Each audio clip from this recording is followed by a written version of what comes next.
antara ketiga-tiga sistem yang kita dah discuss. Okay, Arduino microcontroller untuk what we say for compact application, mobile application, embedded application. Okay, so this kind of system we use microcontroller. Okay, of course there are advantages and disadvantages for all these three systems. Right, for PLC you said used in the industry for process control, for industry environment. All right, the function is very much the same. Okay, we require input coming from sensor, then we control the system, and then the controller we send a signal to the system. Okay, we use that to control. All right, so the third one here for today is for a system that use PC to control any application. Okay, sistem boleh jadi apa-apa. Boleh maksudnya sistem tu pelbagai lah. Cuma sekarang kita discuss dari segi controller, hardware untuk controller. Okay, so yang ketiga adalah what we call as PC based controller. Okay, PC based controller. Bila kita kata PC based, maksudnya kita menggunakan PC lah. Kita guna microprocessor lah, microprocessor PC untuk menghasilkan function yang sama seperti untuk mobile application ataupun untuk industry application.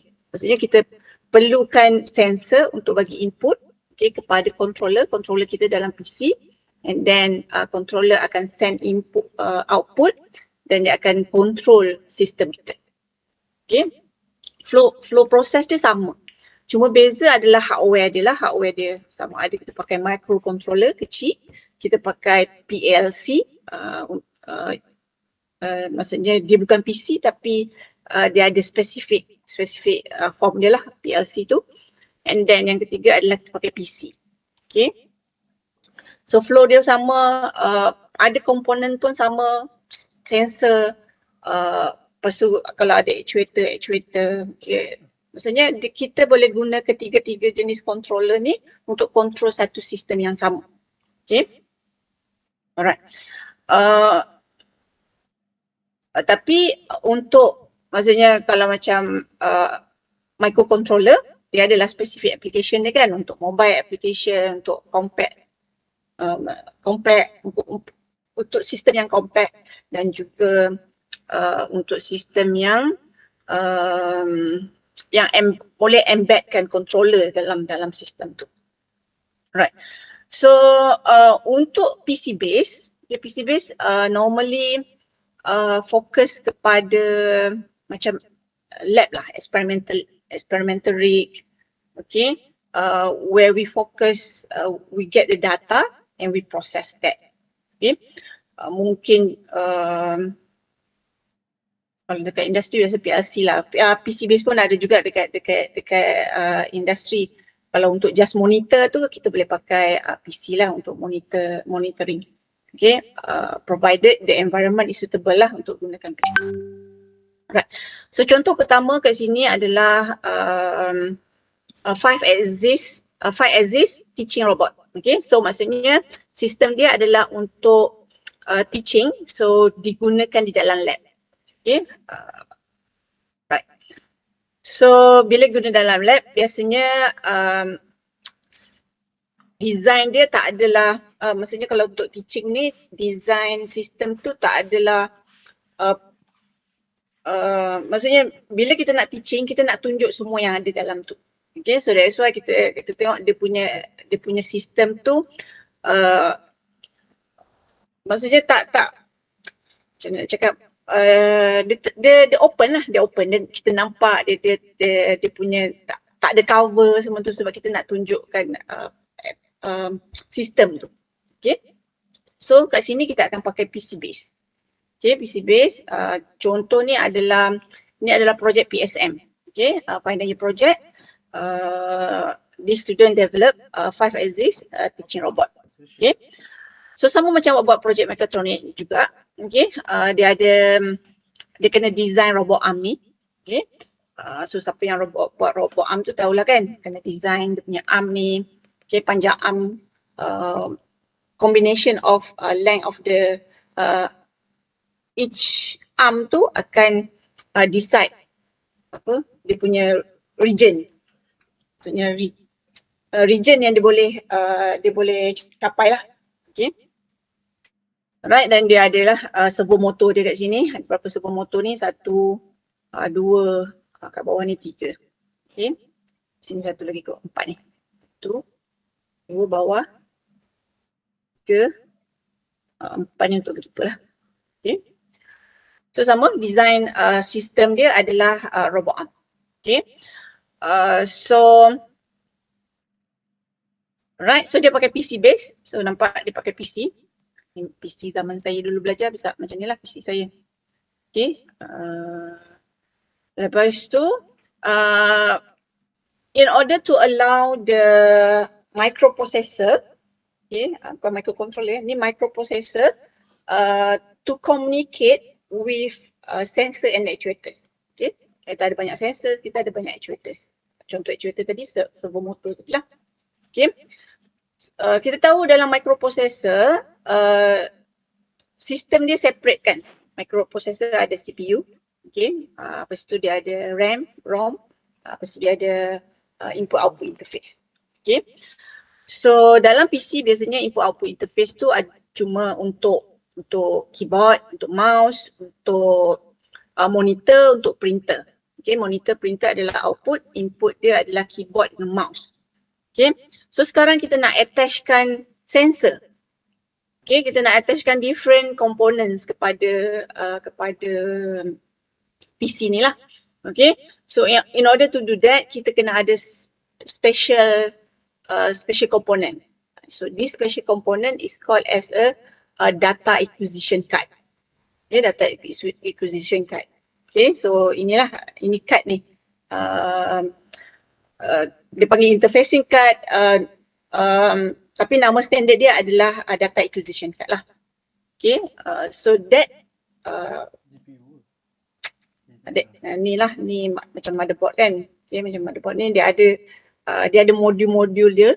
Okay, antara contoh modul adalah analog to digital converter. Okay, macam mana kita nak convertkan analog signal daripada temperature sensor ke daripada apa-apa sensor lah yang analog sensor, okay, supaya data-data yang kita measure menggunakan analog sensor tu difahami oleh komputer.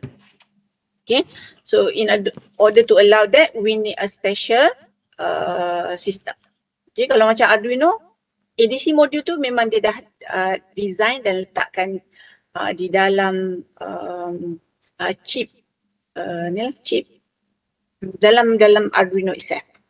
Okay, so in order to allow PC to communicate with our analog sensor, digital sensor, analog actuator and digital actuator, kita kena ada data acquisition card ni. Okay. Okay, so ni contoh data acquisition card. Okay, ada banyak manufacturer yang buat. Yang popular adalah NI instrument, itu popular lah, standard biasanya kalau orang cari NI.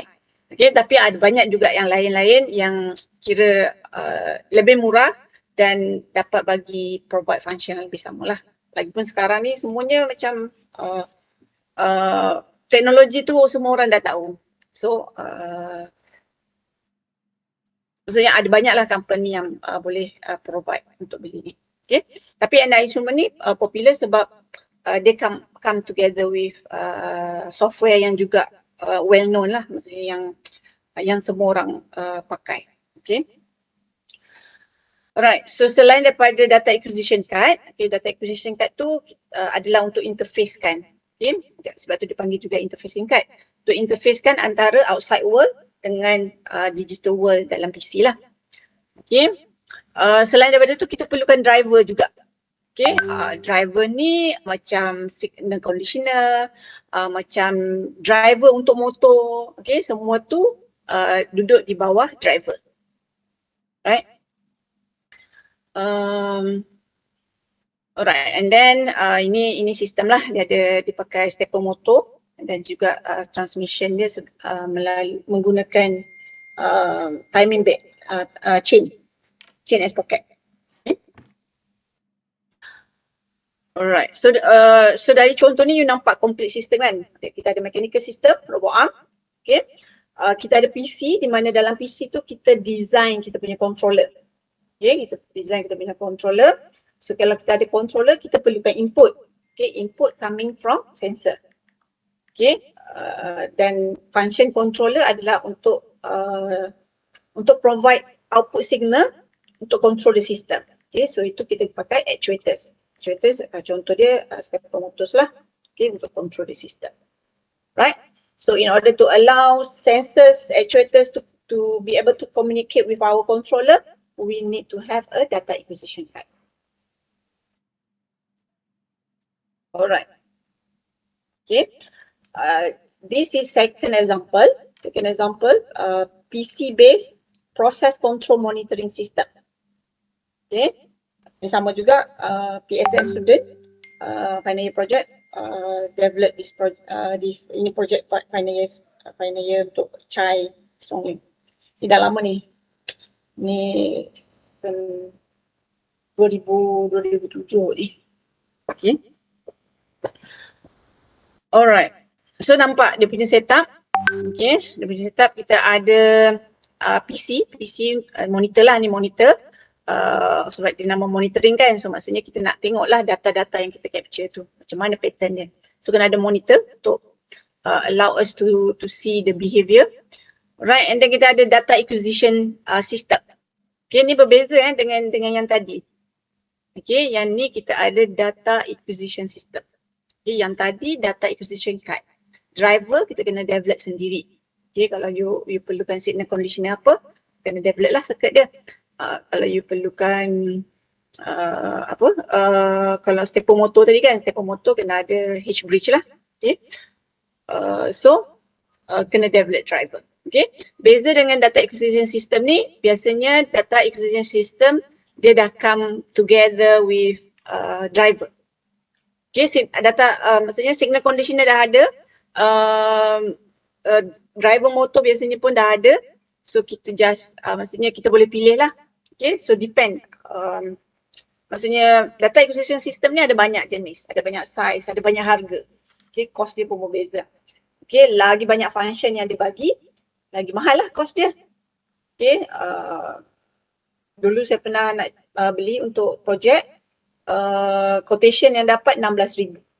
Okay, so in order to beli tu kita kena beli yang maksudnya optimum untuk sistem kita. Kalau beli terlebih kan cost dia lebih mahal. Okay, so kena beli yang optimum untuk sistem kita. Alright, so sistem dia kat sini adalah water level control. Okay, nampak ada tank kat sini kan. Okay, water level control, you dah belajar dalam control, water level control. Okay, so dia ada valve lah, valve pump ataupun valve valve lah yang untuk masukkan air dan keluarkan air. Alright, so kita ada PC. Okay, PC dalam ni ada kita punya controller lah, controller untuk create user interface macam ni lah. Okay, so beza kat sini dia tak dekat lah. Okay, data acquisition system tu dia dah coming together dengan signal conditioner. Okay, driver tadi tu yang kita kena develop sendiri, dia dah embedded kan dalam data acquisition system ni. Okay, so driver dia dah ada. Driver dan signal conditioner dah ada lah dalam ni. Okay, so ini lebih mobile, lebih compact. Ada size besar, ada size kecil. Okay, tengoklah. Okay, so ni dia punya connector dia. Okay, so bila kita beli sensor, kita make sure connector kena sesuai lah, baru boleh kita sambung kepada kita punya data acquisition card. Data acquisition system lah. Alright. Okay, ini potentiometer lah, ini untuk kontrol kadar alih. Okay. Q in, berapa banyak Q in yang masuk, maksudnya dia control valve opening. Right. So ni rotor lever system lah. So ada dia ada sensor, dia ada actuator lah. Okay. Alright. So dari dua contoh ni kita nampak beza dia. Beza dia yang sistem yang pertama tu dia pakai data acquisition card. Itu sebenarnya sistem lama lah. Sistem lama. Okay. Itu tahun 90-an, 80-an belum lah. 90-an lah. 90-an bila awak buat kalau buat PhD ke, buat PhD memang awak akan pakai sistem-sistem yang tadilah. Perlu tahu macam mana nak guna data acquisition card. Okay. Perlu tahu macam mana nak develop driver. Okay. Maksudnya dari segi circuit tu nak develop summing amplifier ke, nak filter and etc. Okay. Itu dekat driver. Okay. Perlu tahu macam mana nak develop controller dekat dalam software. Okay. Sama ada awak pakai MATLAB ke ataupun awak pakai LabVIEW. Okay. Itu perlu tahu. Dan perlu tahu macam mana nak design the system. Okay. Robot arm contohnya kena design robot arm. Okay. Actuator apa nak pakai, sensor apa nak pakai. Semua tu perlu tahu, perlu develop, perlu buat. Okay. Sebab at the end the function adalah untuk dapatkan data. Okay. Untuk dapatkan data bagi output ke, data bagi input ke, supaya kita boleh analysis the performance of the system. Okay. So sama macam sistem yang awak develop sekarang lah. Untuk projek awak tu sama, lebih kurang sama. Komponen process flow dia sama. Ada sensor, ada actuator, ada mechanical design, ada controller design, ada circuit design, etc. Alright. So kita fokus kepada data acquisition system. Right.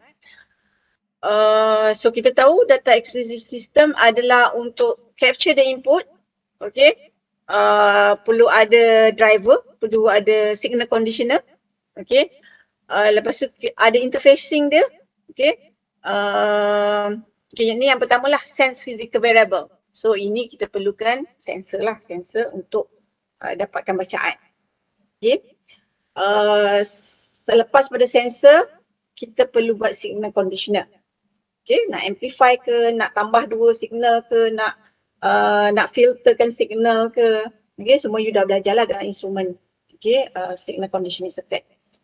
Alright, after signal conditioning circuit, kita ada analog to digital converter. Kita nak convertkan analog signal kepada digital signal. Okay, sebab dapat PC, microprocessor cuma accept digital. Dia cuma faham 0101. Okay, dia tak faham 4.5, dia tak faham 3.2. Okay, so kita kena convert lah. Convert 3.2 dalam kod 0101 apa nilai dia. Okay. Okay, so once kita dah convert kepada digital signal, barulah komputer tu faham, barulah dia boleh proses. Okay, barulah dia boleh run the algorithm yang kita buat. Okay, so dia akan run lah macam kita bincang microprocessor itu. So dia akan proseskan, dia ambil dua signal, dia tambahkan, dia buat comparison and etc. Okay. So once kita dapat the data, kita akan store dalam memory. So data tu kita gunalah sama ada kita nak buat process control, kita nak control the system, ataupun kita nak analyze dia, ataupun kita just nak store ni biasalah untuk simpan dan untuk display. Okay, untuk monitoring. Alright. So this is all the components. Okay, kita perlu ada sensor, kita perlu ada signal conditioner circuit, kita perlu analog to digital converter. Okay, and then kita perlukan software lah, software untuk buat design controller dia, untuk analyze, untuk simpan dan untuk monitor. Alright. So ni dia punya flow proses lah. Okay, sama macam awak belajar dalam instrumen lah. Kurang sama kan. Sebab ni data acquisition. Maksudnya kita nak dapatkan data sahaja. Okay, sensor. Okay, sensor boleh pelbagai lah. Dah tahu semua ni. Okay, lepas tu kita perlukan okay, ni physical physical system ni physical variable lah. So depend kepada variable apa yang kita nak capture lah, yang kita nak acquire. Okay, sistem kita control temperature, sistem kita perlukan pressure signal, sistem kita nak control flow. Okay, so depend kepada kita punya application. Alright, so sensor ni depend kepada variable apa yang kita nak measure lah. Kalau temperature sensor, perlulah pakai RTD ke thermocouple ataupun thermistor. Alright, so kena buat selection kat situ. Okay, after sensor kita perlu buat signal conditioning. Okay, sama untuk amplify, untuk filter, untuk buat operation, comparison and etc. Okay, so once kita dah dapat signal kita akan convertkan analog to digital converter. Okay, yang keempat, analog to digital converter. Okay, so dia akan depend kepada size interfacing card tersebut. Okay, contoh Arduino kita, analog to digital converter modul untuk Arduino dia adalah apa? 209 209. Benda siap. 210 kan? 1024. 200 berapa? Siapa tahu 2 kuasa 10 ke 2 kuasa 9? Ke 2 kuasa 8? 2 kuasa 10. 2 kuasa 10 kan? 1024. Okay, so dia depend kepada size. Okay, contoh Arduino Uno dia adalah, size dia adalah 1024. Maksudnya dia boleh simpan 1024 memory. Ada 1024 location yang dia boleh simpan. Memory dia lah, bilangan dia 1024. Okay. So kalau macam tu dia akan jadi 10 bit resolution lah. Okay, so later kita akan tengok lah lagi besar size card tu, biasanya kita panggil word length. Okay, lagi besar length dia, lagi tu Pororo. lagi size lagi smooth data yang kita boleh dapat. Okay, lagi smooth. Okay, contoh dari gambar yang kita nampak kat sini ni. Orang mereka. Makan lah. Okay, contoh kat sini. Okay, ni 8 bit resolution. Maksudnya dia adalah 208 lah. 208. So data dia macam inilah. Okay, ada sebab dia digitizekan dia. Okay. So kalau size dia lebih tinggi, 2 kuasa 10 ke ataupun 2 kuasa 16 ke, you boleh expect data dia lebih smooth macam ni. Okay, lebih smooth macam ni lah. So tak nampak lah tangga-tangga tu. Dia lebih smooth. Okay, sebabnya resolution dia lebih kecil. Okay, sebab size yang banyak, resolution dia lebih kecil. Alright, so analog to digital converter dia akan convertkan analog signal. Okay, contohnya kalau kita ambil temperature sensor, kita measure 20 degree Celsius. So 20 degree Celsius convert dalam H-bridge, amplify, you akan dapat let's say 0.25 millivolt. Okay, 0.25 millivolt. Okay, so that 0.25 millivolt will be convert to become this code. Okay, contoh 01111108. Okay, so dia akan depend kepada size dan juga resolution lah. Later kita tengoklah macam mana dia convert tu.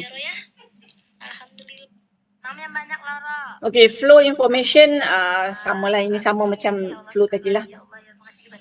Okay, dia ada beza tak? Input transducer measure output macam filter condition. Size yang require process record by computer. Okay, ini extra lebih sikit lah. Okay, so yang tadi gambar tadi cuma sampai kat sini lah digital information ni. Okay, sampai digital information maksudnya kita dah ada data. Okay, kita ada data. So data tu kita akan proses dan kita akan rekodkan dalam komputer. Dan kita boleh buat, kita boleh control berdasarkan data yang kita dapat. Okay. So controller kita akan modify physical signal. Okay. Controller kita akan calculate, dia akan dapat satu signal. Okay. Signal ni perlu di-convert kepada analog. Okay, sebab signal yang dia calculate tu, yang dia buat decision tu adalah dalam digital signal. Okay, so kita perlu convertkan kepada analog by digital to analog. Analog to digital, analog to digital, digital to analog lah, DAC. Digital to analog converter. Okay, signal digital kita convertkan kepada analog. Sebab apa? Sebab yang nak terimanya adalah contoh stepper motor. Okay, ataupun DC motor. Okay, so DC motor tu dia require voltage. Okay, voltage adalah analog signal. Okay, so kita kena convert balik lah. 0111. Okay, contohnya kita convert balik kepada analog, barulah kita boleh hantar kepada kita punya actuator. Okay, sebelum tu kita kena condition jugalah. Okay, kalau signal yang di provide tu besar, let's say besar 3 volt contohnya, tapi range of our actuator, okay, range dia cuma between 0 to 1 volt. Okay, so kita kena attenuate lah, kita kena kecilkan signal kita.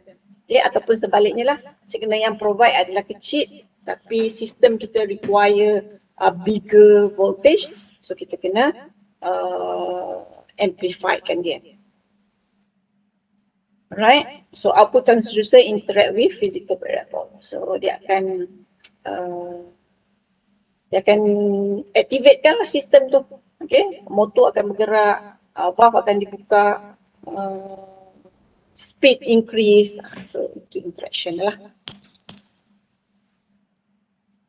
Right, kita tak payah discuss lah dari segi transducer ni. Okay, ini sama kalau buat Arduino pun benda yang sama, kalau buat PC base sama, buat pakai PLC pun benda yang sama. Okay, cuma dari segi transducer ni kita kena make sure sensor-sensor yang kita nak pakai, kita beli yang compatible dengan kita punya sistem lah. Okay, contoh Arduino pun ada dia Arduino sensor kan. Maksudnya sensor tu sesuai dipakai dengan Arduino. Okay, ada sensor yang Arduino tak boleh accept. Okay, sebab dia belum ada lagi yang orang develop modul untuk sensor tersebut. Okay, so kita tak boleh lah beli sensor macam tu. Okay, contoh dia contoh yang saya tahu piezoelectric actuator lah. Dia mungkin ada tapi dia perlu design dia tu perlu compatible dengan Arduino. Okay, sebab sensor ni ada banyak manufacturer yang develop sensor ni kan, banyak jenama. Okay, tapi bila kita nak beli tu kita kena check, make sure dia compatible. Okay, kalau beli ni Arduino boleh baca tak? Okay, kalau beli ni PC boleh sambung tak? PLC boleh pakai tak sensor-sensor yang awak nak beli? Tu kita kena check lah. Kita make sure dia compatible dengan sistem kita. Okay. Right, signal conditioning awak dah belajar, amplification, isolation, filtering, linearization. Right. Dah ada banyak lagi lah. Okay, lepas tu yang kita nak fokus kat sini yang awak belum ni lagi lah. Analog to digital converter. Okay. So analog to digital converter, function dia ialah to convert analog signal to digital. Saya dah explain banyak kali kan. Sensor, contohnya temperature sensor, bacaan dia adalah dalam analog. Dia provide dalam millivolt, 0 millivolt, 0.1 millivolt, 0.9 millivolt, 1.5 millivolt. itu adalah analog signal. Okay, kita kena convertkan kepada digital supaya PC kita, microprocessor kita ataupun microcontroller kita boleh faham. Okay, 0.2 volt tu equivalent dia apa. Okay, so in order to convert ni, sebab tu kita ada contohlah dekat Arduino kita ada ADC module. Okay, ADC module memang function dia untuk convertkan daripada analog ke digital. Okay. So ini adalah antara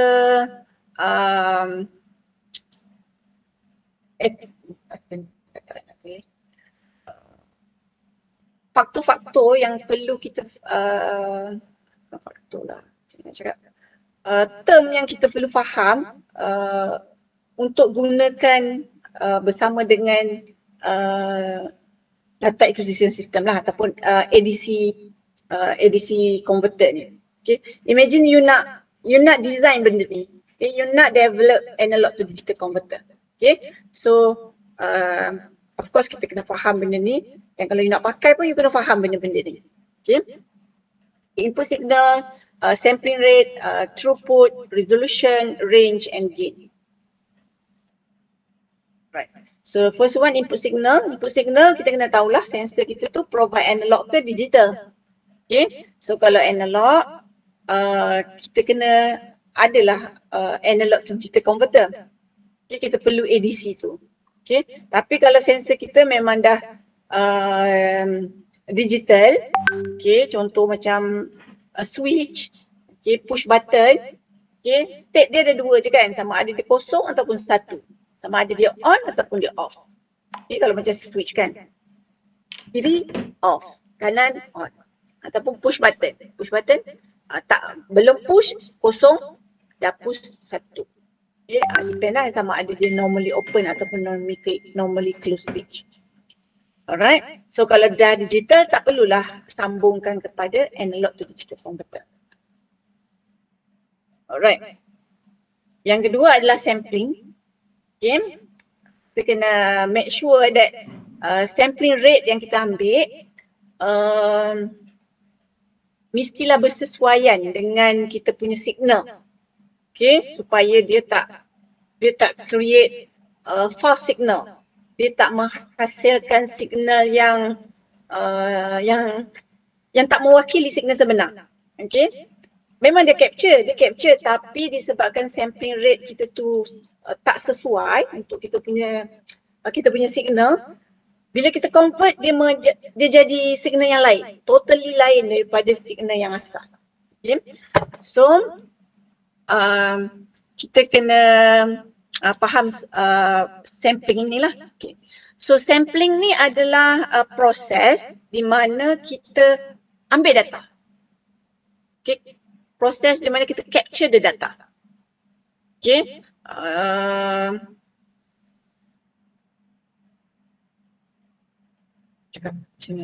Ada gambar last tu, ada gambar dia tapi okay. Cara dia capture adalah dia akan, sebab dia macam pakai apa nama, kapasitor. Okay, kapasitor ni dia boleh hold the charge. Okay, dia boleh hold the charge. Okay, so bila dia open, dia on the kapasitor, kapasitor akan capture the charge. Okay, so dia akan hold kan. Okay, dia akan hold tu, lepas tu baru dia capture lain. Okay, so masa dia capture tu sebenarnya dia ambil data daripada signal. Okay, sensor tu tengah provide data yang apa. So dia akan capture data tersebut. Okay, hold tu adalah time ni lah, discrete time ni. Okay, so contoh kita ada satu signal macam ni, sine wave punya signal. Okay, so kita akan buat sampling. So sampling ni dia pakai snap and hold. Kalau you tengok sebenarnya dia kat belakang tu ada, tapi saya boleh tunjuk sekarang. Okay, ini yang dekat sampling lah, dekat komponen untuk sampling. Ini dia punya circuit dia, which is kita pakai kapasitor, okay, dengan switch. Okay, so bila dia nak capture berapa bacaan, so dia akan close the switch lah. Okay, dia akan close the switch. So voltage yang terhasil daripada sensor tu akan dapat lalu dan disimpan di dalam kapasitor. Okay, so kapasitor boleh hold the charge kan. Okay, so dia akan simpan dalam kapasitor. So dia split second dia sebenarnya dia macam gitu. Dia on the off terus. Okay, so masa dia on tu dia capture dan bila dia off tu dia, kita panggil sebagai hold. Okay, masa dia on tu adalah sample. So dia ambil data. Okay, lepas tu dia off adalah hold. Hold tu maksudnya dia akan simpan data tersebut sebelum dia ambil data yang selepasnya. Okay, so tu adalah timing lah. Sampling time. Okay, berapa lama sampling time.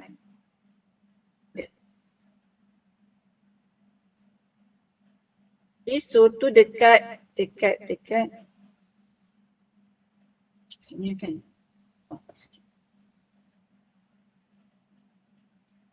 Okay, so dekat sampling ni, circuit dia adalah sampling and hold tadilah, circuit switch dengan kapasitor tadi. Okay, so masa switch tu on, dia akan capture. Okay, T1, so dia akan capture data kat sini. Dia akan capture data dekat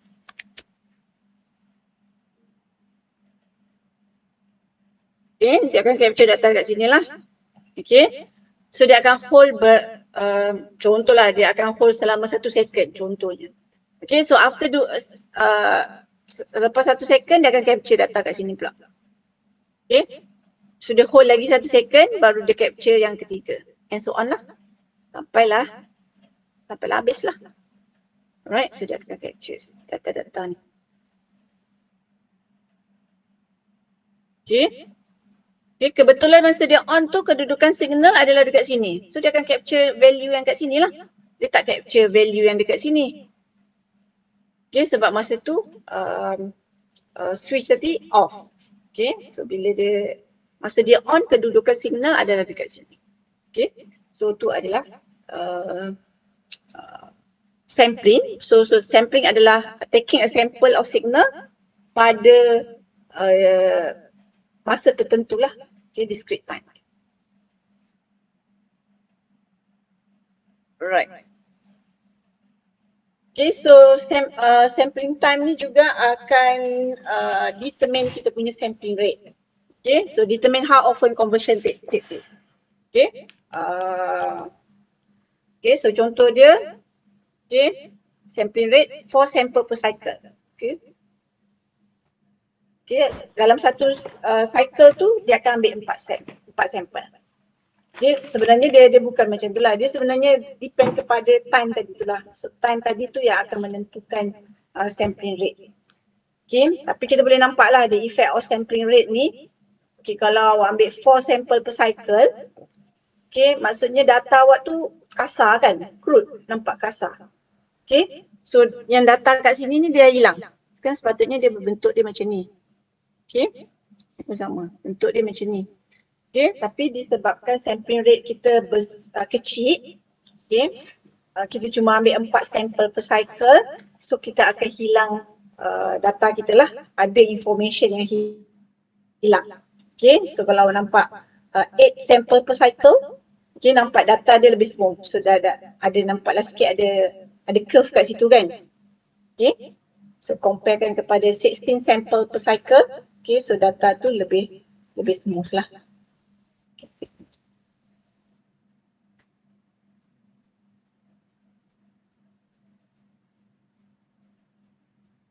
Okay. Okay, sampling rate adalah sampling frequency lah. Sampling frequency basically sebenarnya dia bergantung kepada sampling time tadi tu. Okay. So dia kata daripada contoh yang kita tengok tadi pun kita dah tahu sampling frequency determines the quality of analog signal that is converted. Okay, kita nampak kan 4 sample per cycle, ada information hilang, signal kasar, okay, berbanding kepada higher sampling frequency lah. Okay, so that's why kita kata dia determine the quality of analog signal. Okay. Higher sampling frequency achieve better conversion of analog signal. Lebih smooth lah. Okay. A signal of lower frequency is generated from such a process. This is called aliasing. Okay. What was this key aliasing ni?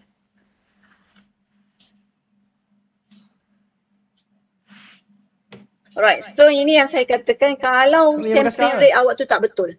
Okay, Bungkus tak yang malam sesuai petang. dengan frekuensi signal awak. Aku Okay, sampai petang mah. frekuensi signal awak besar tapi awak ambil Itulah. frekuensi Sejam mau maksudnya tak sesuai lah, tak sesuai. Frekuensi dia tak sesuai.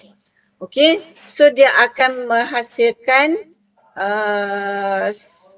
signal yang kita convert tu akan jadi distort.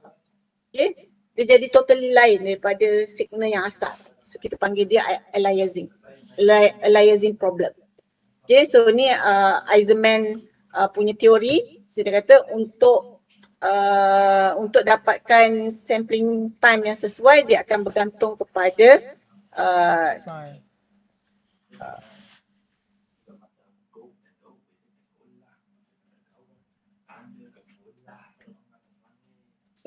sampling. Berlaku ni. Dia ni. Okay. Okay, sebab kita nak menentukan sampling time di sini. Okay, sampling time ni adalah berapa second untuk dia hold tu. Itu sampling time lah. Setiap berapa second dia akan ambil data. Okay, so dia punya teori adalah dia mestilah lebih besar daripada settling time per 15 dan lebih kecil daripada settling time per 6. Sebab aku paling tu. Okay. So settling time ni berapa lama dia ambil? Kalau first order, kalau second order. Dah mengantuk. Kalau first order macam ni lah kan settling time. Aku ada kerja banyak ni. Tak kalau bilik dah aku rasa. NTS. So bergantung kepada settling time kita boleh tentukan sampling time. Right. Sebabnya kita tak nak menghasilkan signal yang distort. Okay, so ni aliasing lah. Aliasing, acquire signal become distorted if sampling rate is too small. Okay, so nampak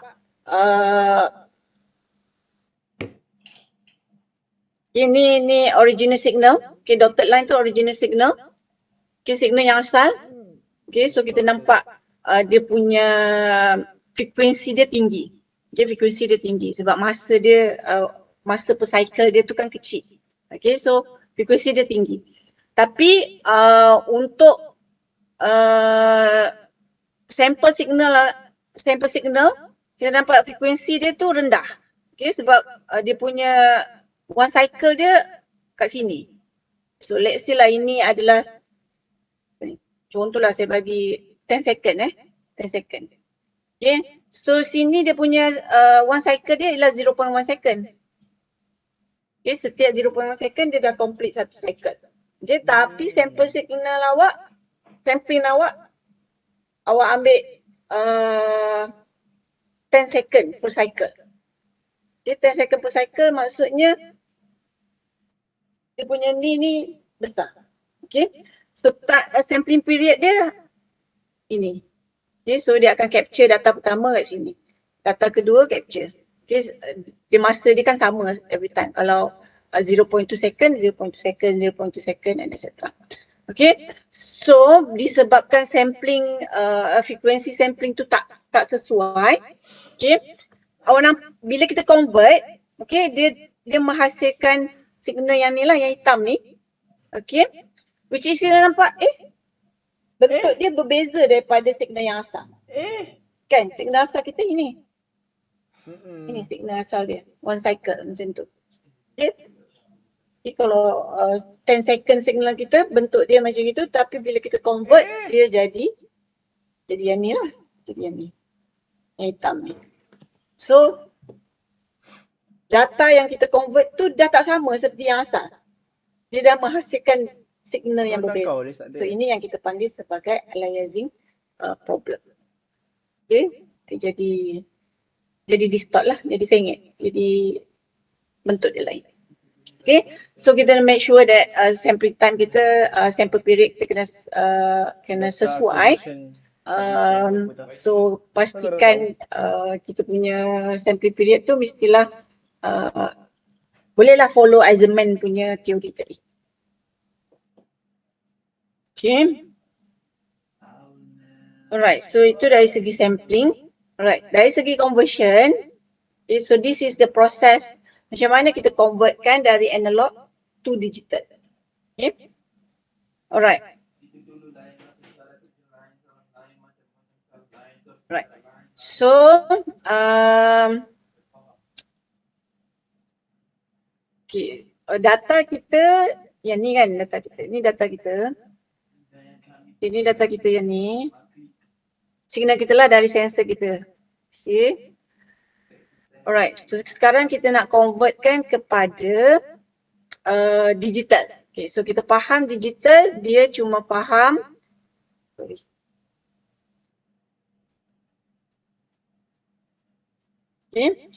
So digital dia cuma faham 0 dengan 1. Okay. 0 dengan 1. Okay. So maksudnya dia cuma boleh simpan 0 dengan 1. Okay. So dia punya conversion ni dia bergantung kepada size kita panggil bit ni, number of bit. Okay, number of bit. Okay, number of bit ialah berapa memory yang dia boleh simpan dalam kad tersebut. Okay, contoh Arduino kita kata 2/10. Okay, so kalau 2/10 maksudnya dia ada Patutnya tu lah, tak lagi. 10 lah kan. Mak dah marah. Tolong sikit pun tak boleh. 2, 3, 4, 5, 6. Semakin 6 je lah, 10 panjang sangat. Okay. Why now? Biasa contoh 3 je sebenarnya yang orang pakai. Okay, contoh kat sini ni 3 je lah. Okay, kita pakai 3 je lah, senang. Okay, let's say kita punya adalah 3 bit. 3 bit, okay, 3 bits. 3 bit. Okay, Okay. 3 bit. Okay, so 3 bit maksudnya 3 memory. Okay. 3 ruang yang dia boleh simpan.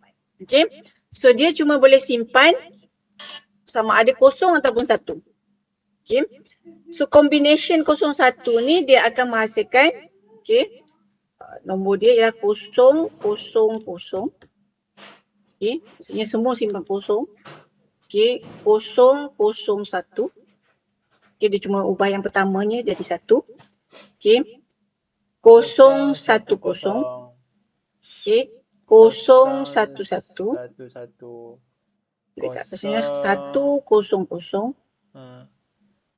110. 111. 1, 2, 3, 4, 5, 6, 7, 8. Okay. So 2/3 dengan 8. Okay. So kalau bit dia 3 bit, maksudnya dia ada 8 memory space. Ada 8 memory yang dia boleh simpan. Okay, so memory pertama, whatever thing yang disimpan memory pertama, dalam memory pertama akan diwakili oleh 000. Okay.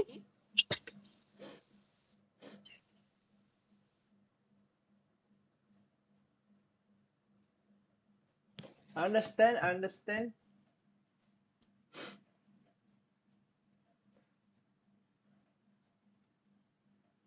Last kopek raya, what the fuck? Okay. Dia akan simpan sebagai 000. Okay.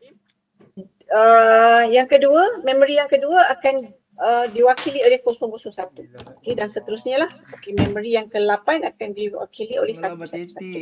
Okay, so 000, 001, 010, semua ni digital signal. Okay, digital signal.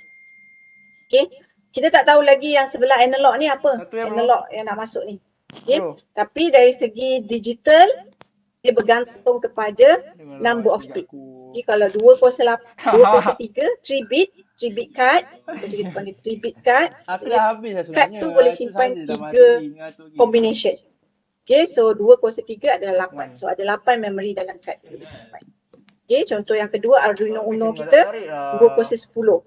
Okay, 2/10 adalah Menarik. 10, Nasi ayam 2, kari. 4.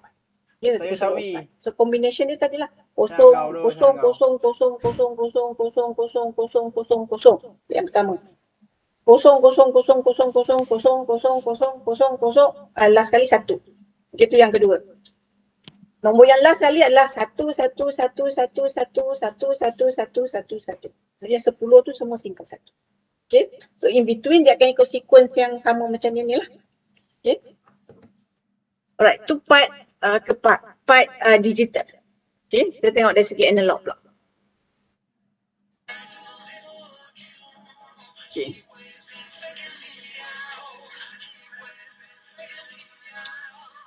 Okay.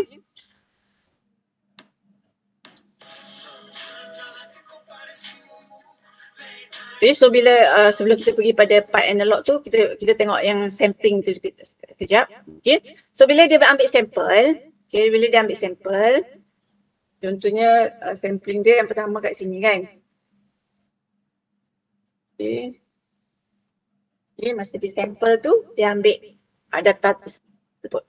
Okay, so data tersebut dia akan matching kan dalam ADC tu sebab dia dah tahu dia cuma boleh simpan antara 000 hingga 111 dan dia dah tahu kalau value macam ni dia akan tahu value tu akan jadi 110. Okay, kalau value certain value macam ni dia akan jadi 111. Kalau value dia dia ada range dia lah. Okay, so dia akan jadi 100 and etc lah. Okay. Apa Okay, lagi? so value tu macam mana? Range tadi tu. Sayur sawi. Okay, so Eh, range aku sawi tu dah habis. akan bergantung kepada Jangan keep sudah resolution bro. lah. Jangan Okay, keep. resolution.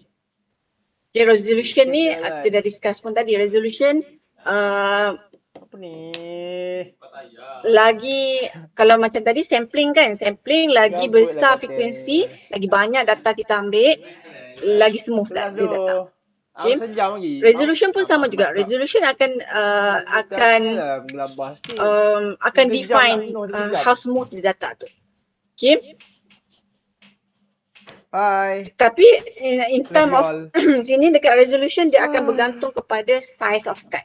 Okay. Kalau 2 bit card, okay, cuma boleh simpan 4 je kan 2 bit card. 4. Okay. 3 bit card 8. 5 bit 2/5 berapa? 128 Berapa 2/5? 2/5. Ke 256? Saya tak dapat. 32 lah ke? Oh, 32 je. Alright. Okay, 32. Okay, so 2 bit boleh simpan 4, 3 bit boleh simpan 8, 5 bit boleh simpan 32. Okay. Tapi range analog dia sama. Okay, range analog sebelah sini. Okay, range analog dia sama. Okay. 0, okay, maksimum dia 10 contohnya. Ataupun 0 hingga 1 volt. Ataupun 0 hingga 5 volt. Range yang sama, tapi bila awak simpan bahagikan kepada 4, bahagikan kepada 8, bahagikan kepada 3.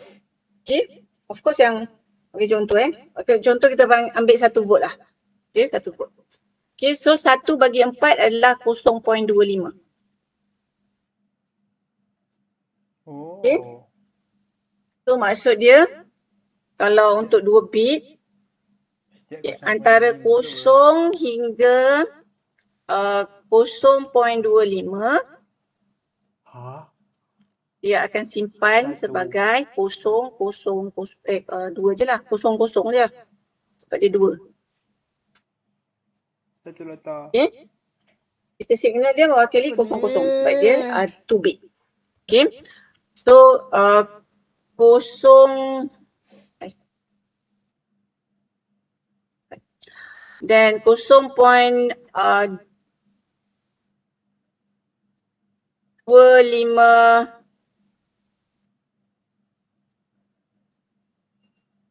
bigger than 0.25 lah.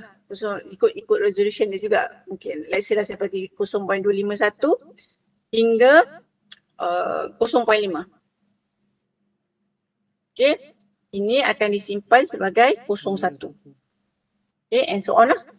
0.51 hingga 0.75. Okay, ini akan disimpan sebagai 10. Okay, dan seterusnya yang last kali 0.75 hingga 1.0 dia akan simpan sebagai berapa? 1. Okay, sebab apa? Sebab dia cuma boleh simpan 4 sahaja. Ada 4 memory je dalam kad. Okay, so dia bahagikan bergantung kepada maximum range yang boleh di-provide oleh sensor tersebut. Okay, so kalau sensor tersebut boleh sehingga 1 volt, okay, so inilah combination dia. Okay, so bila awak capture the bacaan, okay, capture the signal, okay, data sekarang ialah 0.3 contohnya. Okay, dia akan simpan sebagai 0.1. Okay, lepas tu awak capture 0.1, okay, dia akan capture 0.0. Itu conversion dia. So dia dah ada dia macam dah ada table of conversion. Okay, so lagi besar size bit tu, lagi kecil resolution awak. Okay, awak boleh compare kan. Cuba buat kiraan untuk 5 bit ni.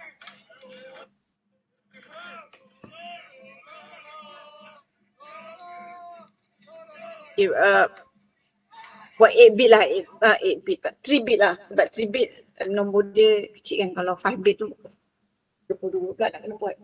Okay, so kalau buat yang 3 bit ni, benda yang sama. Kita akan buat table yang sama.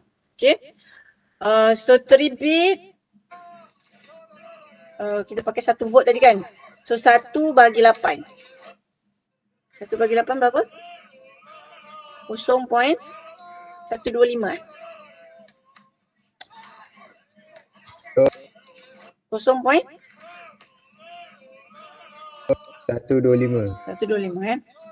Saya rasa ada contoh ni kat belakang. Tengok contoh je lah. Tengok contoh dulu baru kita tengok. Okay, ni 3 bit 3 bit. Okay, so combination dia lah 000 hingga 111. Okay, so bahagian analog dia akan bergantung kepada full scale. Okay, dia akan bergantung kepada full scale sensor tersebut. Okay, so dalam contoh yang ni pula dia pakai full scale dia adalah 10 volt. Okay, ni full scale dia adalah 10 volt. Okay, so 10 volt akan bahagi dengan 8. So kita akan dapat 1.25. Okay, 1.25. So range dia adalah kalau contoh kat sini ni adalah 0 hingga 1.25 lah. Okay, kat sini akan jadi 2.5. 2.5. Sorry, kan saya tak capture betul. 2.5 sini akan jadi 3.75 and so on. Okay, maksudnya tambah je lah 1.25 tambah 1.5 tambah 1.5 sampai last kali kat sini akan jadi 10 volt lah. Okay. So kalau awak capture, okay, capture dekat sini setengah. Okay, so contohnya bacaan dia adalah 5 volt. 5 volt lah. Okay, so 5 volt dalam conversion table dia akan simpan digital signal dia sebagai 100. Okay, 100. bit ni. So within the range tu dia akan simpan dekat dekat range tersebut lah. Okay, contoh dekat sini 5 volt, dia akan simpan dekat 100. 100. Okay. So resolution dekat analog, dia panggil dekat analog. So resolution dia adalah 1.25 volt. Itu resolution. Okay. Kalau sebelah digital dia panggil tak, term yang samalah sebenarnya. Resolution ataupun dia panggil least bit square. Least significant bit. Least significant bit. LEAST, least Tak payah tulis. significant. Ni je pun apa Kan? ni.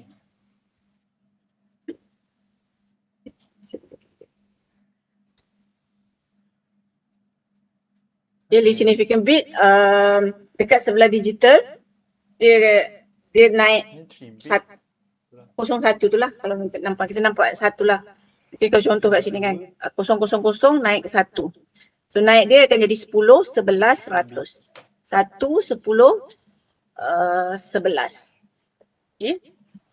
Itu least significant bit lah untuk digital. Okay. Kalau sebelah analog dia dipanggil resolution. Okay, resolution dia 1.25. Okay, higher 12 bit ADC, least significant bit dia adalah 2.44 milivolt. Okay. Sebab sebelah digital tu sama je, dia every time dia punya increment dia sama je. Dia 0, 1, 10, 11. 11, 100. Okay. Diulang balik. 100, 0. 1, 10, 11, 1000. Okay. 1, 10, 11, 10,000.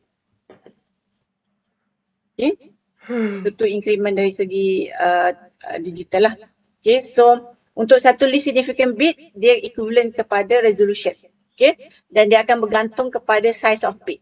Okay. 3 bit kalau dia bergantung kepada size of card dan juga bergantung kepada full scale untuk sensor tersebut. Maksimum bacaan bagi sensor tersebut lah. Okay. So ni dia punya explanation lah. Okay, resolution is a function of number of bit ADC used to represent digital data. Okay, higher resolution, smaller detectable voltage rate change. Tadi lah kalau awak nampak 3 bit 1.25. Tapi kalau 12 bit 2.44 milivolt. Okay, maksudnya bila awak capture 0.12 0.2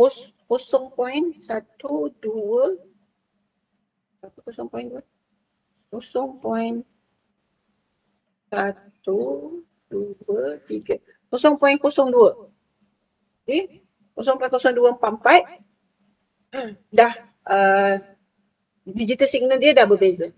Okay, sedangkan kalau 3 bit tadi tu 1.25. So dalam 1.25 tu kalau awak pakai 12 bit tu ada banyak lagi digital signal yang awak boleh guna lah. Okay. Bigger the size, smaller the increment. Right. This significant bit is defined as the minimum increment of the voltage that an ADC can convert. Okay, basically sama macam resolution lah, sama.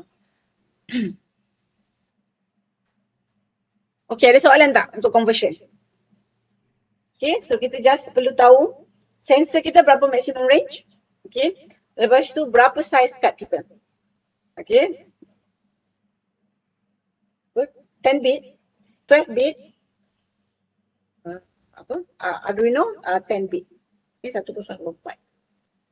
Okay, so maximum range kita bahagikan dengan 2 kuasa size of the card tu. Okay, so kita akan dapat kita punya least significant bit ataupun resolution. Kita punya smallest detectable signal yang boleh di-provide oleh card tersebut lah.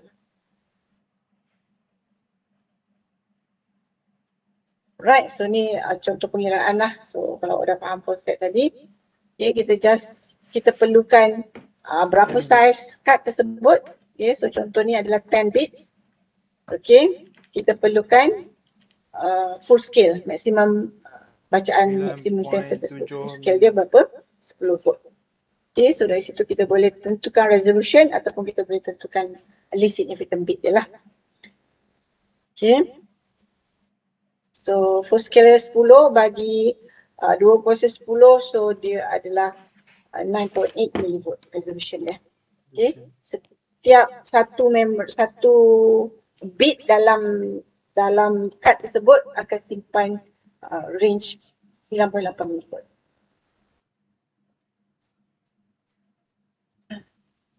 Right, so this exercise number 2, dia just nak tunjukkan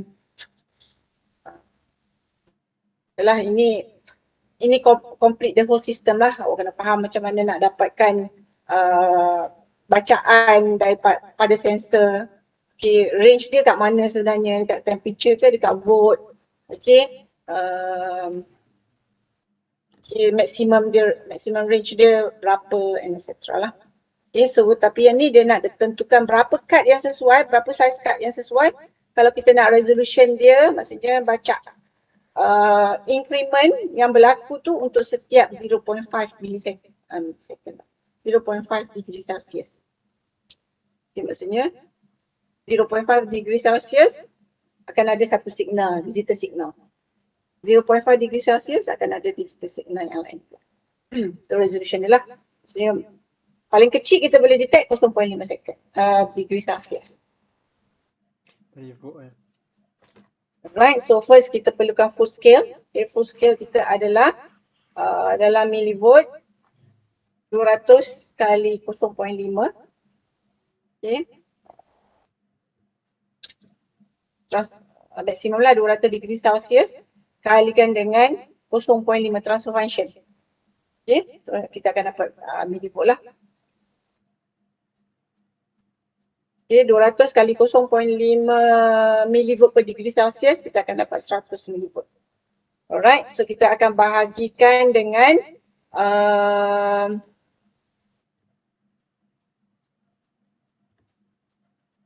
betul lah. Maksimum full scale bahagikan dengan 2 kuasa n. Formula kita kan, kita akan dapat resolution. Okay, so resolution kita dah tahu sama dengan 0.5 degree Celsius. So convertkan kepada millivolt, darabkan dengan transfer function baliklah. Okay, dan transfer function kita akan dapat 0.25 millivolt. Okay, 0.25 millivolt sama dengan 100 millivolt maksimum bacaan bahagikan dengan 2 kuasa n. So n adalah 8.6. Okay, so size bit yang sesuai mestilah lebih besar daripada 8.6. Okay, itu 9 bit lah.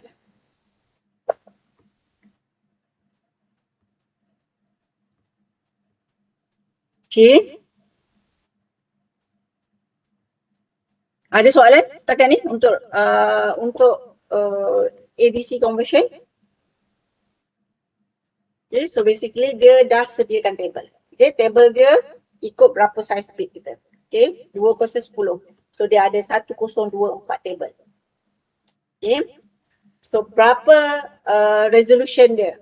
Okay, bergantung kepada maksimum bacaan maksimum yang boleh di-provide oleh sensor kita bahagikan dengan size memory yang nak simpan lah. Okay, 10 volt bagi dengan 1024. So dia akan dapat resolution.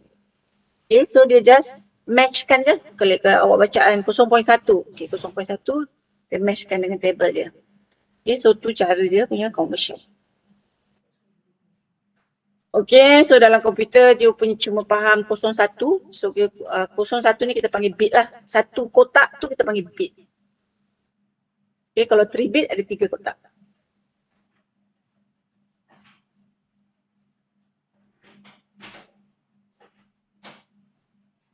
Okay. Okay, byte adalah 8 bit. Okay.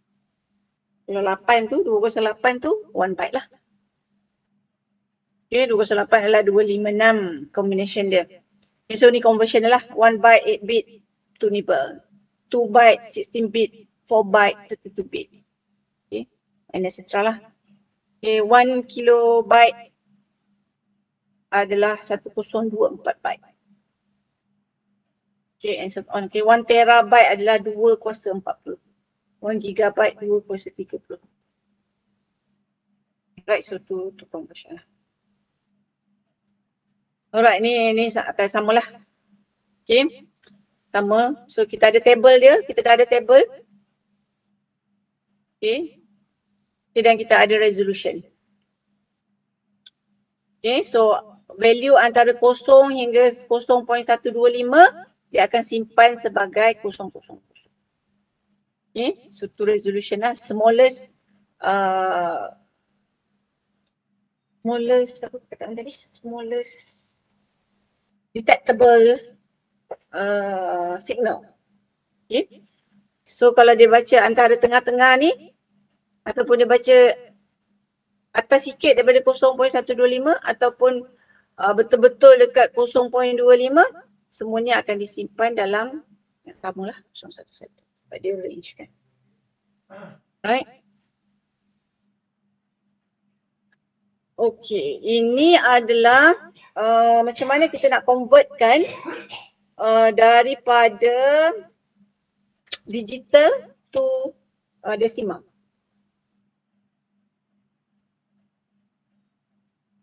Okay.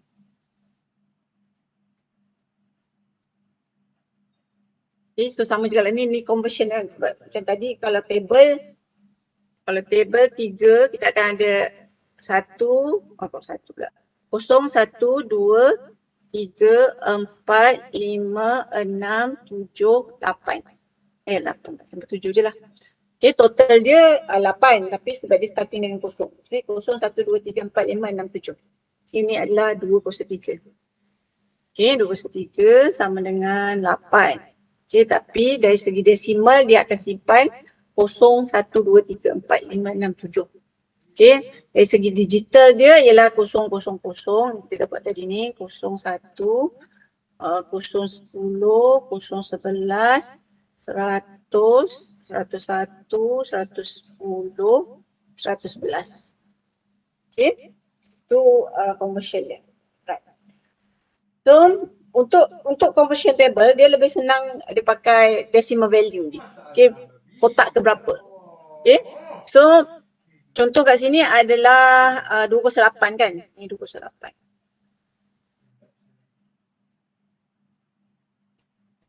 Dia 208. Alright, so kita nak convertkan 1010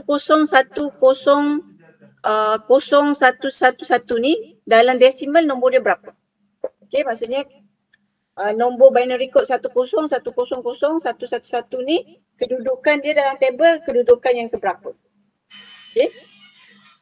So cara nak buat convert ialah first kita kena inilah, first kita kena tulis dia punya table.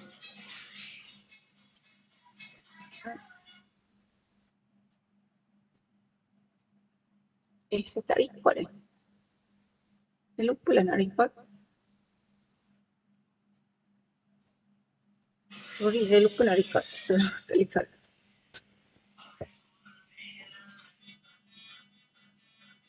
Record. Okay. Alright, so first step adalah kita kena tulis 200, 201, 202, 203, 204, 205, 206, 207. Okay, kita perlu tulis tu. Okay, so 200 adalah 1, 201 adalah 2, 202 4. Ini kena dapatkan lah ni. Okay, 203 8, 204 16. Okay, soalan sampai 207. Sekarang kita akan darabkan. Okay, 1 darab 1. 1. 2 darab 1, 2. 4 darab 1, 4. 8 darab 0, 0. 16 darab 0, 0. 32 darab 1, 32.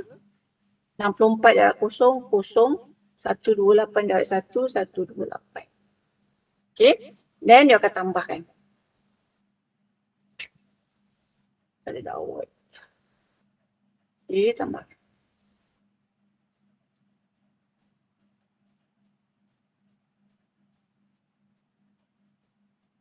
Okay. So, bila awak tambah 128 tambah 32 tambah 4 tambah 2 tambah 1, awak akan dapatnya 167. Okay. Itu conversion lah. Conversion daripada binary to decimal. Okay. So tujuan dia tu macam mana dia nak dapatkan ni lah. Dia macam mana dia nak buat conversion lah. Table reference dia tu.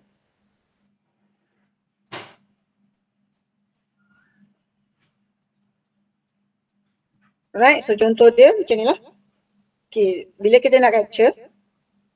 Okay, sekarang kita capture bacaan dia analog kita capture 0 volt. Okay, 0 volt dari segi desimal dia adalah kosong lah. Kosong. So dia akan simpan dalam memory. Dekat memory kosong tu adalah 0, 0, 0, 0, 0, 0, 0, 0. Jadi 28. Okay. Sekarang kita capture 1.2. So bila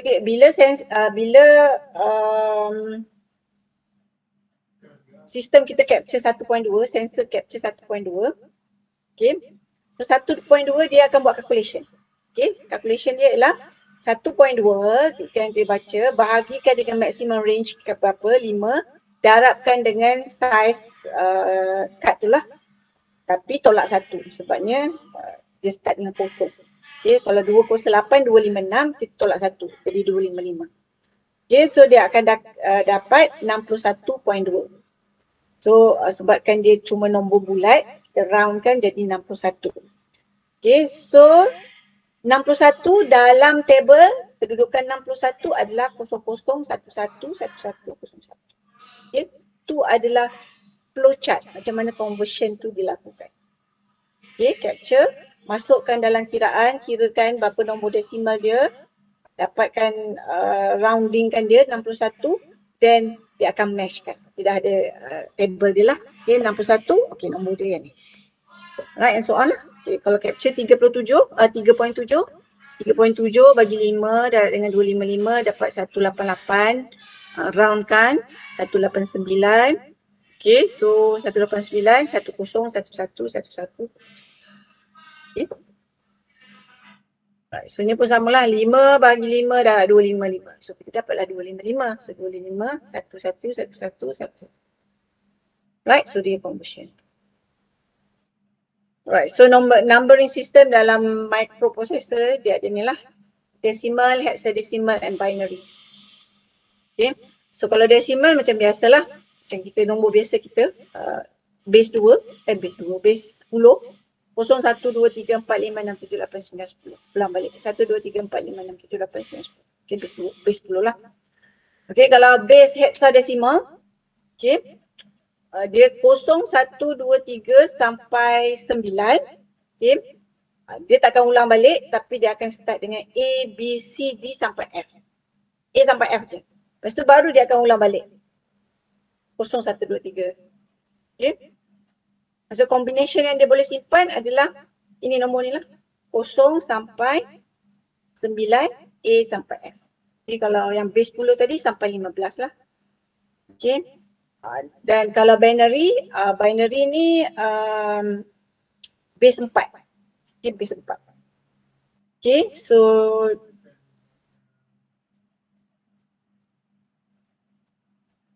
okay.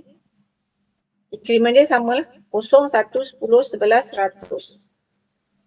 101, 110, 111, 1000. Okay, and so on sampai. Okay, so table ni adalah reference table lah. Reference table antara binary, decimal dengan hexadecimal. Okay, so binary adalah base 2. Okay, so kita boleh convertkan kepada desimal. Okay, contoh dia sama macam tadilah. 0 darab dengan 200, 1 darab dengan 201. Okay, 0 darab dengan and so on lah. So kita just ambil yang nombor yang ada satu je lah. So ni 201, 202, 202 pula. 1, 2, 3, 4. Ni 204. 1, 2, 3, 4, 5, 6, 7, 8, 9, 10. Okay, 205, 206, 207, 208, 209, 210, 211, 212, 213, 14, 15, 16, 17, 18. Okay. Just darab yang tu lah. 202, 204, 206. 202, 204, betul lah 206, 208, 209. Kejap. Tu. Salam. Saya.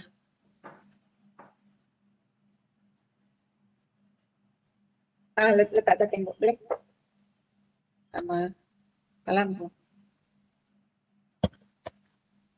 Right. Okay. So, sama macam yang tadi lah, sama macam contoh yang tadi, dia darabkan dia. Yang mana yang satu tu darabkan dengan kedudukan dia. Okay, so kedudukan dia 201, 204, 206, 208, 209, 11, 13, 14, 15, 16, 18. Okay, so binary dia dapat yang ni lah. 38, 79, 22, 10. Itu tadi contoh yang sama kan. Bukan contoh yang sama, maksudnya proses yang sama dengan contoh yang tadi lah. Alright, ini adalah conversion daripada binary to hexadecimal. Okay, so binary base 2, hexadecimal base 16. Okay, so first kita kena bahagikan kepada 4. 1, 2, 3, 4. Okay, 1, 2, 3, 4. 1, 2, 3, 4. 1, 2, 3, 4. Kita bagikan kepada hexa. Bukan hexa. Apa nama dia? Binary. Okay, binary dia combination of 4. Okay. Sebab tu kita bagi kepada 4. Base 2 tukar kepada combination of 4. Binary lah. Okay. So sekarang kita akan refer kepada table tadi lah. Okay, kalau 0010. Okay. 0010 dalam hexa apa? Okay, 0010 dia adalah 2. Okay. Tapi dia adalah base 16. Okay, hexadecimal base 16. So that's why kita pakai kat sini 2 base 16. Okay, ini pun sama sebenarnya. 5 base 16 tapi dia simplified. Letak kat ujung je lah. Okay. Alright, so kita refer table lah. 0010 dekat table adalah 2. 0101, kalau awak refer table, awak supposedly dapat 5 lah. Okay ni, 0101. Okay, 5. Okay. Okay, and so on lah. Okay, 1011 B, 1110 E, 0101 5. Okay, so maksudnya dalam hexadecimal, numbering dia adalah 5EB52 base 16. Okay. So ni adalah bentuk-bentuk signal, bentuk-bentuk data, bentuk-bentuk address yang disimpan dalam microprocessor. Okay, depend kepada format mana yang dipakai dalam coding tu lah. Okay. So biasanya kita pakai maksudnya combination of number and huruf kan untuk supaya dia lebih banyak, combination dia lebih banyak. Dia kadang sebab dia limited kan, limited. Kalau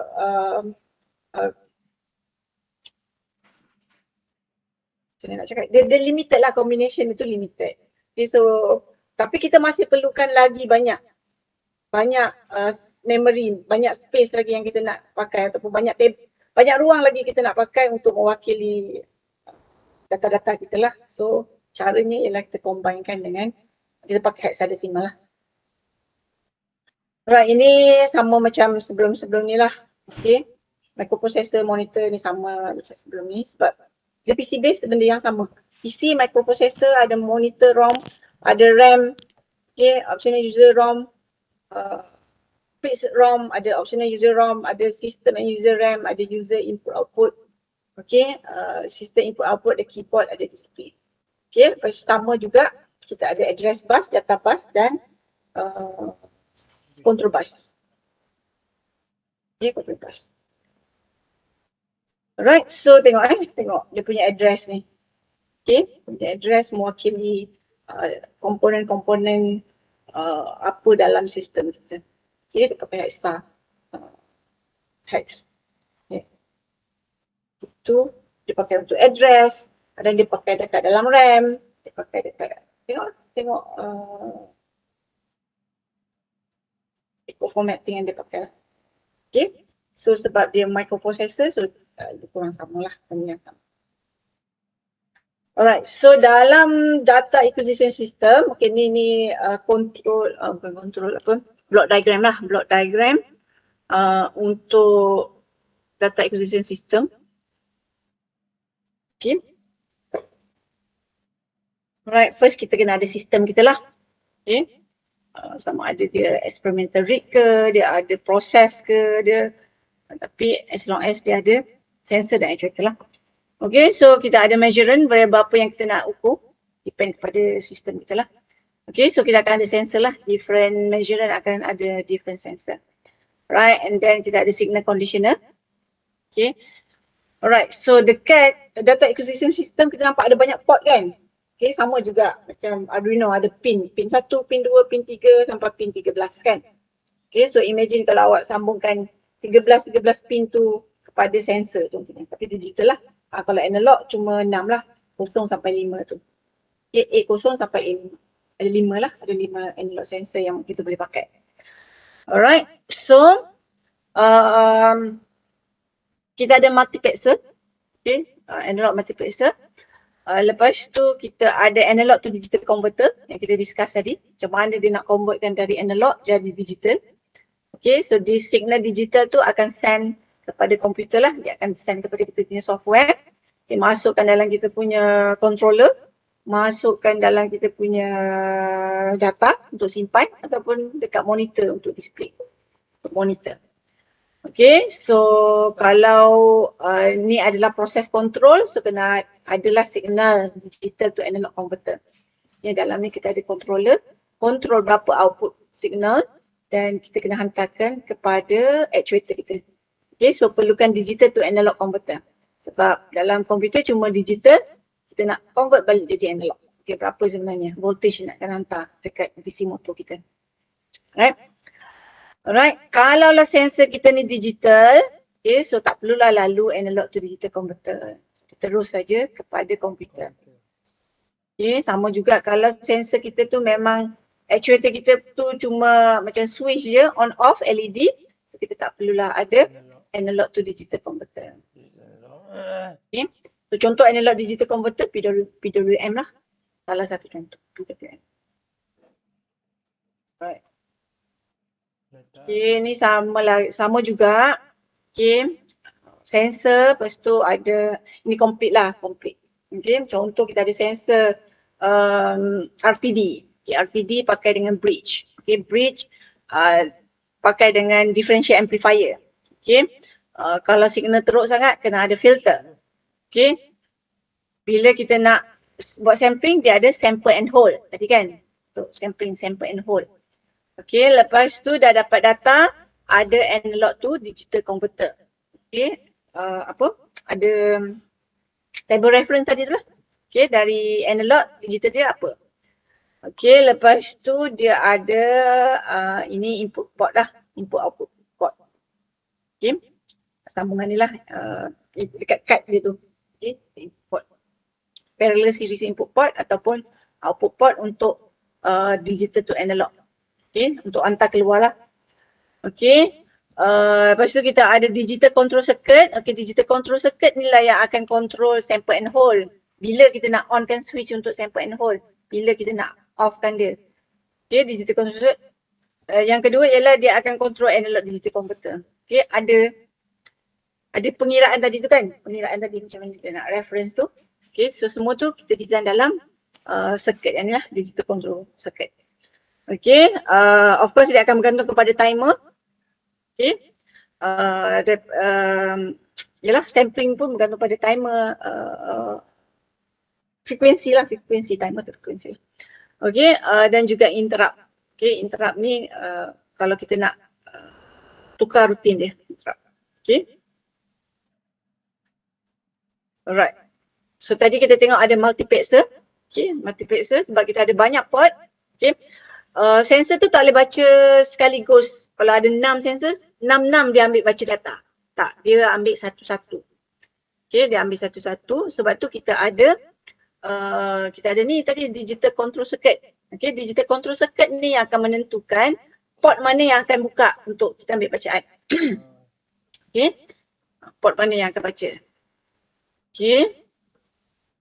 Tapi dia allow connection kepada banyak sensor, cuma ambil bacaan ikut yang di-trigger oleh komputer lah. Okay, dalam komputer, okay, bacaan port 1. Okay, dia trigger, barulah kita digital control tu akan turn on switches untuk channel 1. Okay, so channel 1 je lah yang capture data masa tu. Simpan dalam kapasitor tu. Okay, lepas tu dia hantarlah kepada ADC and so on tu lah. Okay, so basically multiplexer ni switch aja. Okay, switch. Dia ada switch. Alright, so dia akan trigger switch tu bergantung kepada coding kita lah. Bergantung kepada instruction software kita buat. Okay. Okay, computer instruct multiplexer select particular channel and the data are read and processed. Okay, dia akan trigger mana-mana channel yang dia nak baca lah. Okay, sample and hold tadi saya dah explain. Okay. Okay, last kali adalah software lah. Okay, semua untuk trigger, untuk design controller, untuk monitor, untuk display, semua tu kita perlu adakan software. Perlu ada satu software lah. Boleh juga kalau awak nak develop sendiri, programming sendiri pun boleh. Okay. Tapi setiap function tu kena coding sendiri lah. Satu. Okay. Software ni dia dah simplified. Okay, ada part kita tak perlu bother pun, tak perlu fikir, kita just pakai. Itu advantage software lah. Okay. Kalau macam buat coding sendiri, part interrupt, part trigger apa semua tu kena ada coding lah. Part interface semua tu kena ada coding. Okay. Tapi software dia dah certain part macam interfacing, macam communication antara komponen ADC to the software tu dia dah ada integration dia. Right? So mudah ke susah untuk kita pakai data acquisition ni bergantung kepada software apa kita pakai. Okay, so normally kita guna software untuk acquire, of course untuk acquire, untuk analysis, okay, untuk monitoring dan juga untuk control lah. Okay, so ada dua programmable software dengan data acquisition software package. Okay, programmable software ni kita buat sendiri program lah. Kita pakai C++, pakai Visual Basic, pakai Fortran, pakai pakai C++, okay. Maksudnya pakai Python ke sekarang, whatever language yang awak faham. Okay. So advantage dia fleksibel lah. Okay, awak boleh buat sesimpel mungkin, awak boleh buat sekompleks mungkin. Okay. Gantung kepada awak punya skill, awak punya competence dalam programming tu lah. Okay. So disadvantages dia kompleks lah. Ada banyak benda kena tahu dan nak belajar pun kena belajar banyak benda. Okay. Steep learning curve. Okay. Banyak. Susah lah maksudnya. Susah sikit lah nak belajar. Bukan susah sikit nak belajar. Dia tak susah nak belajar. Cuma dia banyak sikit nak kena faham. Okay. Alright. Yang kedua adalah data acquisition software.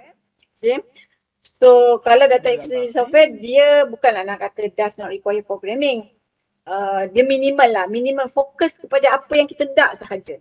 Okay. Yang lain-lain tu yang general, yang tak berkaitan dengan kita punya application, semua tu kita tak perlu.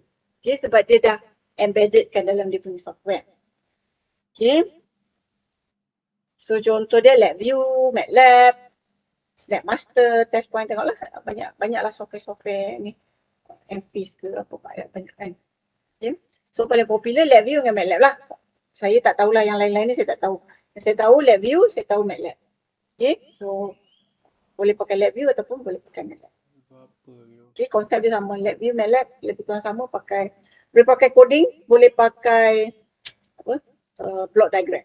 Boleh pakai kalau dalam LabVIEW block diagram lah. Kalau dalam MATLAB kita pakai Simulink. Okay, so ni contoh data acquisition. Alright. Alright, so habis untuk topik kita. Alright, so kita dah cover tiga bentuk controller. Okay, microcontroller. Okay, kecil. For mobile application, embedded application, microcontroller. Okay, dekat industri kita pakai PLC. Okay, dekat lab ke ataupun dekat industri pun boleh juga, provided environment dia sesuai, kita boleh pakai PC. Okay. Application dia, proses dia sama. Sensor, actuator, controller. Okay. System can be anything. Okay. Kita require input daripada sensor. Okay. Input tu kita hantar kepada kita punya controller, sebabnya kita nak buat decision. Kalau controller nak buat decision. Kalau nak monitor, just display sahaja. Ataupun kita nak simpan, nak proses, nak analyse performance dia. Okay, itulah function-function yang ada dalam sama ada controller ataupun software lah. Okay, so kalau controller, dia akan buat decision based kepada data yang kita dapat, dan dia akan sendkan balik kepada actuator yang akan do the corrective action lah, corrective action ataupun activate the system, etc. Okay. So kesimpulan dia semuanya sama. Okay, proses dia sama, cuma ada certain thing yang kita kena tahulah. Kalau Arduino macam mana nak pakai. Kalau PLC programming dia macam mana. Arduino programming dia macam mana. Kalau PC base programming dia macam mana. Okay, so itu je berbeza. Konsep dia sama. Konsep mekatronik lah. Mekatronik. Cuma controller dia je yang berbeza. Right? Okay, ada soalan? Okay, so basically this topic dengan topik last week apa? Last week microprocessor kan? Microprocessor minggu ni dan juga PLC. Okay, tu topik yang akan masuk aku punya test 2. Okay, test 1 saya cuma dapat satu soalan saja baru dapat. Saya akan check lah dulu. Dan nanti saya akan share lah markah dia. Tapi cuma satu soalan je saya baru dapat. Lagi 2 soalan saya belum dapat lagi sebab bukan saya yang tanda sebenarnya. Okay. Ada soalan tak? Okay, untuk hari Rabu kita akan buat Blink. Okay, Blink dengan ESP8266. Okay, so siapa yang nak pakai ESP8266, prepare the hardware, belilah ESP8266 tu. Satunya dah ada lah sekarang.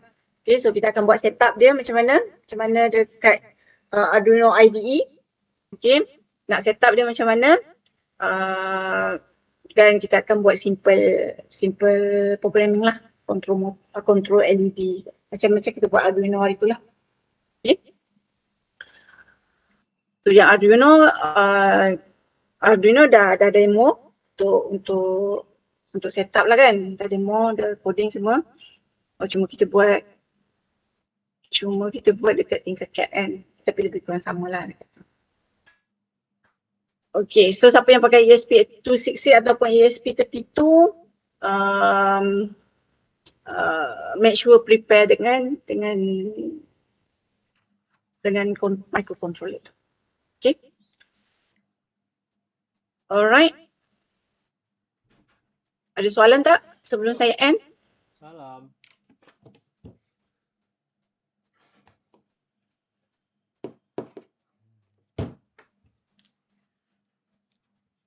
Tak ada soalan? Tak bayar tu. Okay, kalau tak ada soalan, kita end kat sini. Okay, Assalamualaikum warahmatullahi wabarakatuh. Dulu aku juga